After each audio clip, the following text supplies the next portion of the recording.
शुरू अमेरिका के संविधान से, कहां से लिया?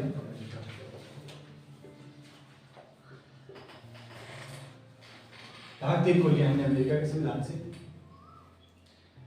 भारतीय संविधान का मूल अधिकार को मैग्ना कार्टा भी कहते हैं। क्या कहते हैं?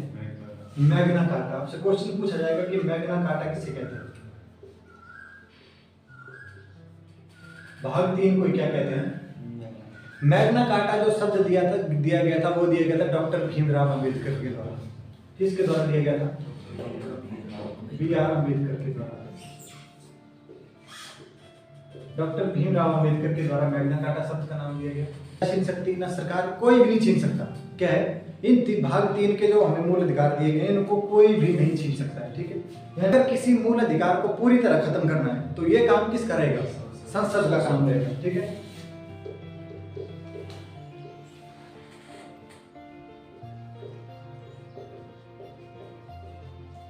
पूरी तरह खत्म कौन करेगी?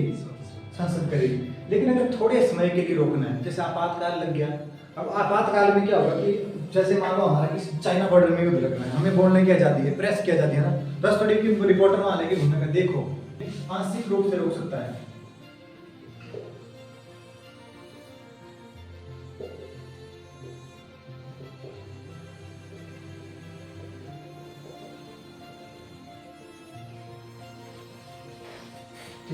मूल अधिकारों का संरक्षक किसे कहा जाता है? मतलब मूल अधिकारों का संरक्षक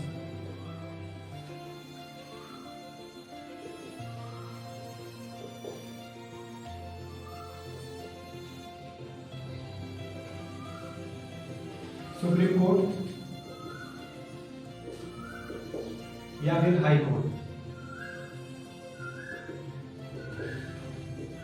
ठीक है, अन्य आप कोई भी मामला अगर होता है, जैसे आप लड़ाई झगड़े, कोई मामला सेट होता है ना, कोई भी लड़ाई का मामला होता है तो पहले डिस्ट्रिक्ट कोर्ट में जाता है, फिर हाई कोर्ट में जाता है, फिर सुप्रीम कोर्ट में जाता है। तो मतलब एक प्रोसीजर फॉलो करके सुप्रीम कोर्ट पहुंचते हैं। अगर आपके मूल अधिकारों का हनन तो सीधा आप उठ के कहां चले जाओ, या कहां पहुंच जाओ, सीधा डायरेक्ट जाके हाई कोर्ट पहुंच जाओ, आपको कोई नहीं रोकेगा, है ना। कि मूल अधिकारों का हनन हुआ, इसका कौन डायरेक्ट रूप से कौन संरक्षक है इसका? सुप्रीम कोर्ट और हाई कोर्ट है। सुप्रीम कोर्ट में आप जाओगे आर्टिकल 32 का प्रयोग करके, और हाई कोर्ट में जाओगे आप आर्टिकल 226 का प्रयोग करके। इसमें शुरू होता है लगभग आर्टिकल 13 से 12 से लेके 35 तक जाता है। ठीक है, 12 और 13 हम लोग 12 में कहा गया राज्य की परिभाषा, 13 में कहा गया अल्पीकरण की चर्चा। मतलब अगर 13 को मैं बता देता हूँ, ठीक है, 12 भी आप लोगों को समझ नहीं आएगा, थोड़ी देर के बाद जब 2-4 आर्टिकल आप पढ़ लोगे उसके बाद समझाएगा।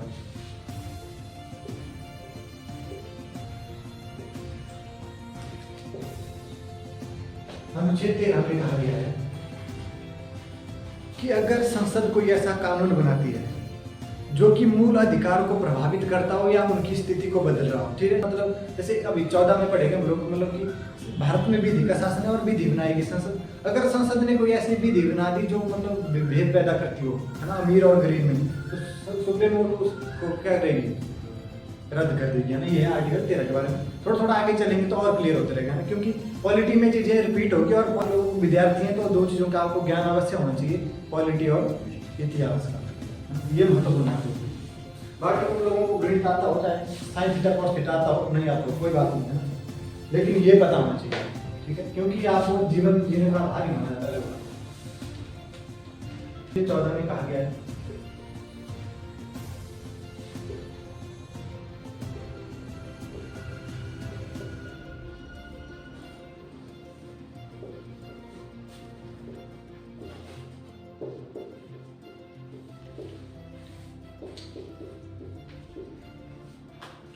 दो बातें इसमें करिए। दूसरा कहा गया कानून का समान संरक्षण।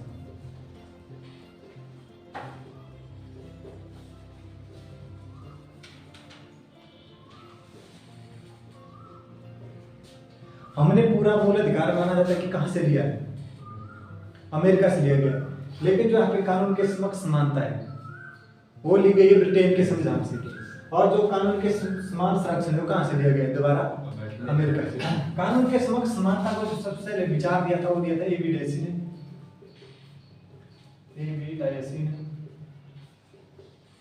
कानून के समक्ष समानता का मतलब है कानून के सामने कोई सारे के सारे क्या हैं?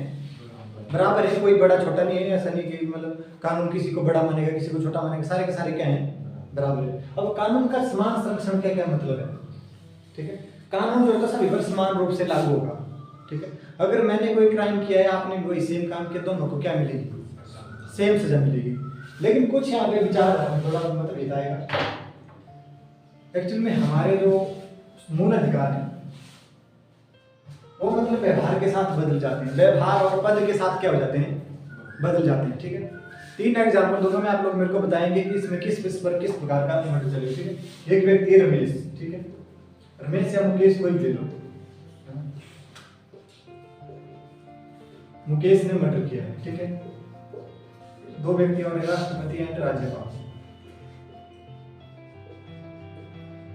इन दोनों ने भी मर्डर किया है। तीसरा है राजदूत, इसने मर्डर किया है। वर्तमान समय में मर्डर की सजा है फांसी। तो इसमें से कितने व्यक्तियों को फांसी हो जाएगी? सभी को हो जाएगी फांसी।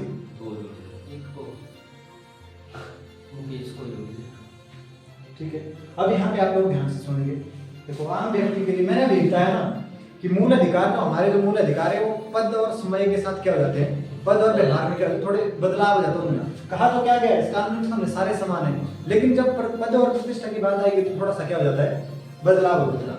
मुकेश है साधारण व्यक्ति, तो इस पर तो केस चल पड़ेगा, इसको फांसी हो जाएगी। ठीक है, राष्ट्रपति और जो राज्यपाल है, ठीक है, राष्ट्रपति और राज्यपाल के विषय में कहा गया है कि जब तक ये अपने पद पर बने रहेंगे, इनको किसी भी कार्य के लिए न्यायालय नहीं बुलाया जाएगा। जब इनको कोर्ट में नहीं बुलाया जाएगा तो सजा दोगी कैसे? बात ये होगी, तो इसलिए इनको क्या नहीं मिलेगी? सजा। दूसरा, इनके पास जब आप आगे राष्ट्रपति और राज्यपाल के बारे में पढ़ोगे तो उसमें बताया गया है इनके विशेष अधिकार के बारे में। तो इनको स्पेशल शक्ति दी गई है जिसके तहत ये क्या कर सकते हैं? अपना सजा को खत्म कर सकते हैं। तीसरा व्यक्ति है राजदूत। ठीक है, राजदूत पर सजा भारत के कोर्ट में नहीं होगी, इस पर सजा चलेगी इंटरनेशनल कोर्ट में। क्यों? आर्टिकल 14 का लग गया पता। दूसरा, इसमें और कहा गया था 15(2) में भी कहा गया था, जैसे कोई होटल है, कोई सिनेमा घर है, कोई मतलब कोई भी धार्मिक स्थल है, सड़क है, रेल है, रेलवे स्टेशन है, बस स्टैंड है, वहां पे भी आपके साथ कोई भेदभाव नहीं किया जा सकता। जैसे कोई किसी का स्विमिंग पूल है, दुकान है, कोई रेस्टोरेंट है, वहां पे भी आपके साथ कोई भेदभाव, आपको कोई नहीं रोक सकता। लेकिन वहां पे एक और खास बात कही गई, अगर किसी ने स्विमिंग पूल अपने पर्सनल कार्य के लिए बनाया तो वहां पे तुम लोग केस नहीं कर सकते। वो उसने अपने नहाने के लिए बनाया हुआ, ऐसा नहीं कि वहां पे पहुंच गया है ना, हमें तो मना किया संविधान में, वहां पे लिखा भी गया है साथ में, अगर ये किसी व्यक्ति ने अपने निजी कार्य के लिए रखे हैं तो वहां पे आपके साथ भेदभाव हो सकता है।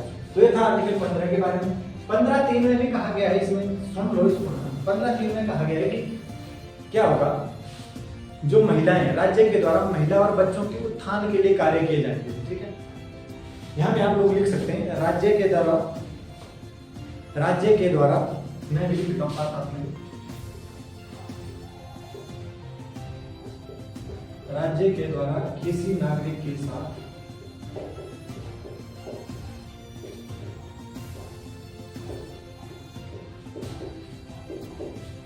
केवल धर्म, जाति, वंश, लिंग, जन्म स्थान,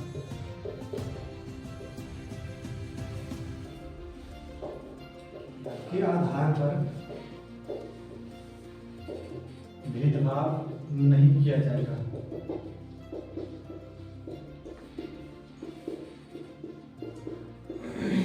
देखिए लाइन क्या कहा गया है अनुच्छेद 15 में, राज्य के द्वारा किसी नागरिक के साथ केवल धर्म, जाति, वंश, लिंग, जन्म स्थान के आधार पर भेदभाव नहीं किया। नागरिक किसकी बात की जा रही है? भारत के नागरिक बात है। विदेशियों के साथ ये व्यवहार हो सकते हैं, है ना, अगर उनको मान लो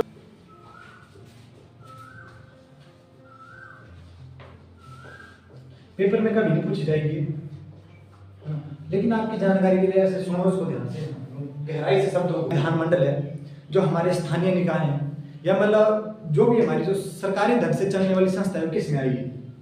राज्य में आएगी। अब यहाँ पे जैसे आप मान लो आप कॉलेज में जा रहे हैं तो आपको इन 5 के आधार पर भेदभाव नहीं होगा। हॉस्पिटल में जा रहे हैं तो इनके आधार पर भेदभाव, एम्स में जा रहे हैं तो इनके आधार पर भेदभाव नहीं होगा। ये तो होगी सरकारी सेक्टर की बात। प्राइवेट सेक्टर में भी तो कुछ ऐसी संस्थाएं उनके भी तो स्कूल कॉलेज हैं। तो शुरू में ये होता था कि मतलब प्राइवेट संस्थाएं क्या भेदभाव कर सकती है इस प्रकार सा। सुप्रीम कोर्ट ने इस पर डिसीजन दिया। सुप्रीम कोर्ट ने कहा कि अगर कोई संस्था सार्वजनिक कार्य में लगी हुई है तो वहां पे इस प्रकार का भेदभाव नहीं माना जाएगा। सार्वजनिक संस्था में जैसे हम लोग हैं, तो हम लोग भी सार्वजनिक कार्य कर रहे हैं, हमारी संस्था भी क्या कर रही है, पढ़ा रही है, तो हम क्या कर रहे हैं सार्वजनिक। यहाँ पे भी आपके साथ किसी प्रकार से कोई भेदभाव किया, तुम लोगों के साथ ऐसा बिहेव नहीं किया है ना। तो इस प्रकार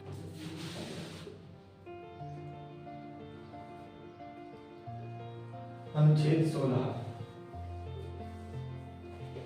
लोक नियोजन की समानता।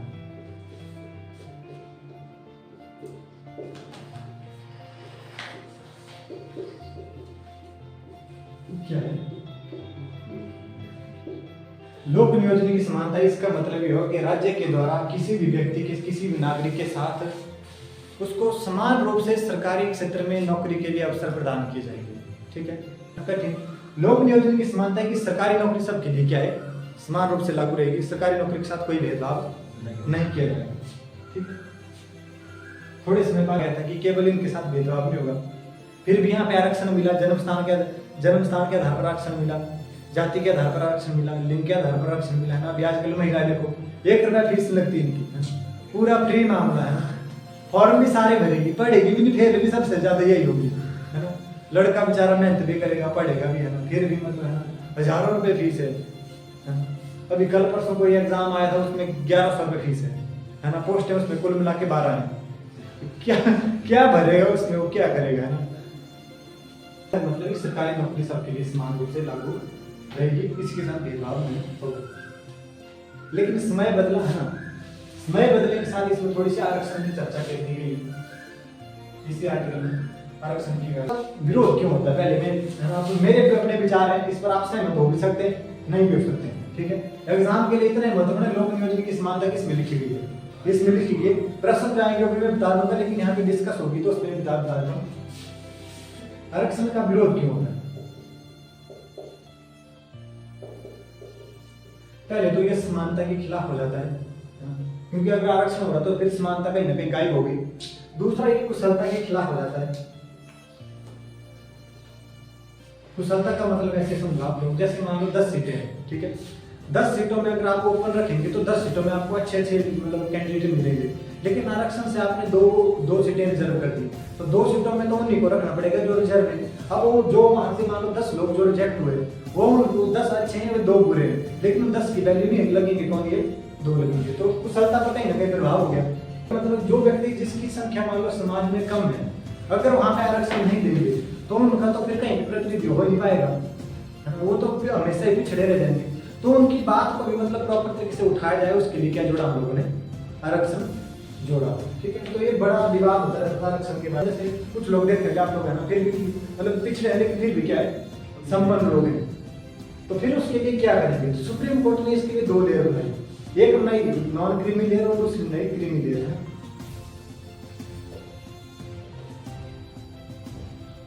क्रीमी लेयर और नॉन क्रीमी लेयर।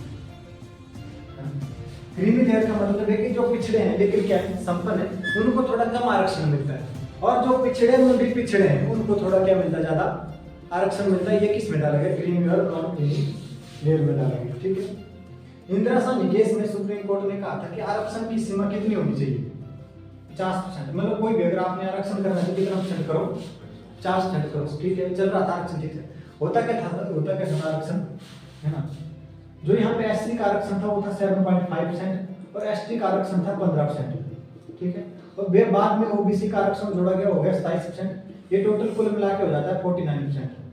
तो इस विषय में उसने कहा था कि कितना आरक्षण होना चाहिए, 50% आरक्षण होना चाहिए।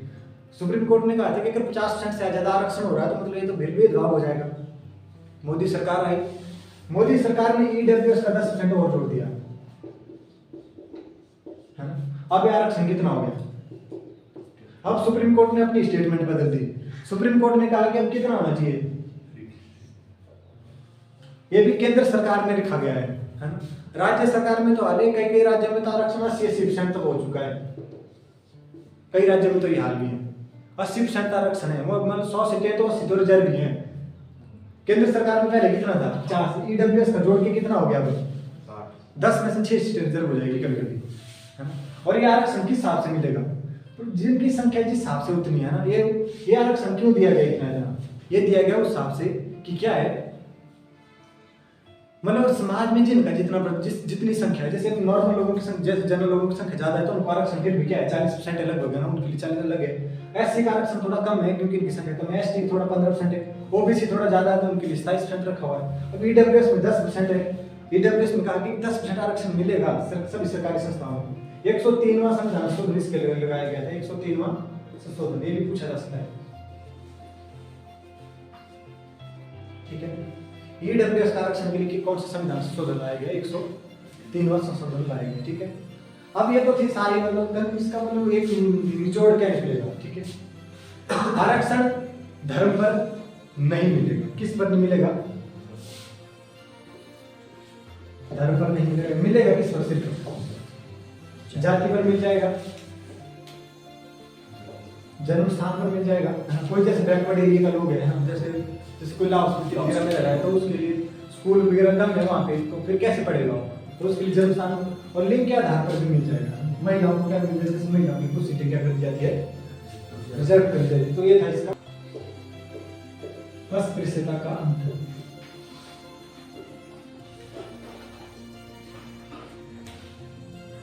अस्पृश्यता का अर्थ का मतलब है कि छुआछूत जो होती है ना, जैसे ये नॉर्मली भी अगर टेक्निकली देखा तो मानवीय गरिमा के खिलाफ है ना। कोई ये बोले कि मैं आपके साथ टच हो गया, मैं अछूत हो गया, मैं भ्रष्ट हो गया, ऐसा संभव है कभी नहीं है ऐसा ना, तो ये मानवीय गरिमा के खिलाफ है। ये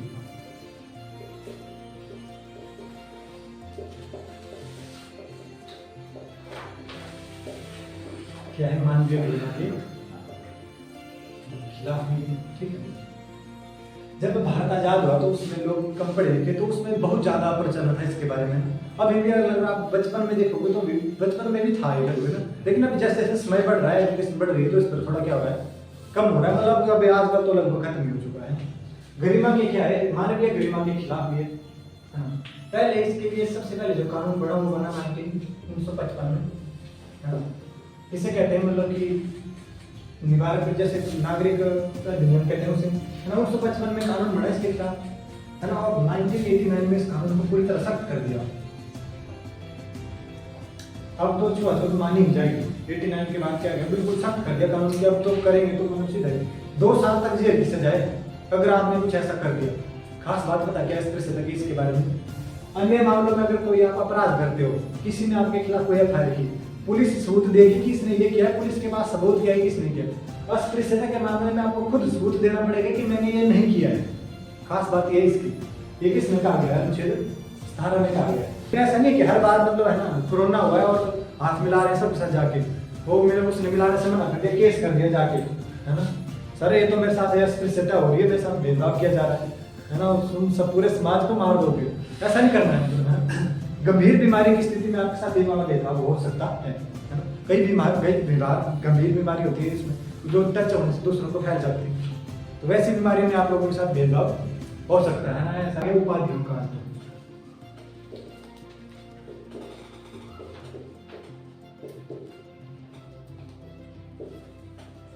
समाज में पहले बिल्कुल नहीं होगा, उपाधियां बिल्कुल खत्म, कुछ नहीं चलेगा ना। आजकल एंजल प्रिया भी चलेगी, एंजल मोनिका कुछ नहीं चलेगी, है ना। जैसे लड़कों में बिठाया होता है ना बादशाह, कोई नहीं चलेगा, है ना। सिंपल क्या चलेगा, नाम चलेगा, नाम ही लिखना पड़ेगा, जो नाम है वो लिखना पड़ेगा। पूरी तरह से उपाधि क्या कर दिया गया है, अंत कर दिया गया, किसी भी प्रकार की आप कोई उपाधि नहीं लगा सकते हैं। फिर थोड़ा कहा गया है कि अगर कोई सरकारी सेवा में अगर कोई विदेश से कोई उपाधि लेना चाहता है तो उपाधि उसको बिना मतलब का तो कोई देगा नहीं, है ना। किसी तरह से कोई गिफ्ट दे दिया, उसको किससे परमिशन लेनी पड़ेगी, राष्ट्रपति से। राष्ट्रपति से आगे लेना पड़ेगी कि मेरे को ऐसी उपाधि मिल रही है, तो मैं क्या कर सकता हूँ, उपाधि ले सकता हूँ कि नहीं ले सकता। अगर राष्ट्रपति ने परमिशन दे दी कि आप उपाधि ले सकते हैं तो आपको उपाधि लेने की आजादी मिल जाएगी, अदरवाइज नहीं मिलेगी। समझा है, समानता का अधिकार, कोई समस्या है ना।